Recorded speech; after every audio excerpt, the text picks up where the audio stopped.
নমস্কার বন্ধুরা, কেমন আছো সবাই? আশা করি ভালো আছো।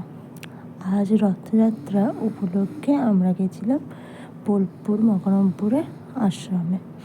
সেটা হচ্ছে ইস্কন মন্দির। দেখতে পাচ্ছ, আমি আর আমার বাবা বাইকে করে যাচ্ছি। যেতে যেতে দেখলাম শনিদেবের মন্দির পড়েছে। এবার একটু একটু করে রাস্তায় চলতে চলতে চলেও এসেছি আমরা সেই মন্দিরে। আশ্রমের ভিতরে ঢুকবো, এটা হচ্ছে প্রবেশ গেট। ঢুকে পড়েছি আমরা আশ্রমের ভিতরে। আশ্রমের আশেপাশে একটু ঘুরে টুরে তারপর আমরা একটু ভোগ খাবো। দেখি এখানে জানো তো, নতুন একটা মন্দির উদ্বোধন আছে সামনে কিছুদিনের ভিতরে। কেদারনাথ মন্দির হয়েছে, বাইরে বসবো। তাই দেখি সামনের দিক থেকে দেখা যায় কিনা একটু কিছু দেখা যাচ্ছে না।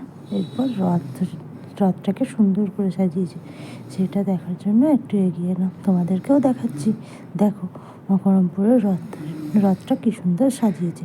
সেটা বের হবে কোথায় না, সন্ধ্যাবেলা।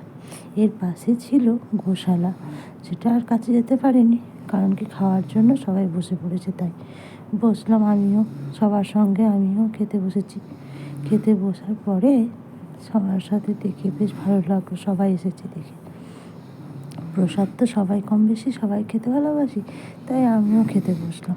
তারপরে একটু জগন্নাথ মন্দিরে প্রণাম করে, রাধাকৃষ্ণকে প্রণাম করে, রথের সাথে একটা ছবি তুলে তারপরে বাড়ি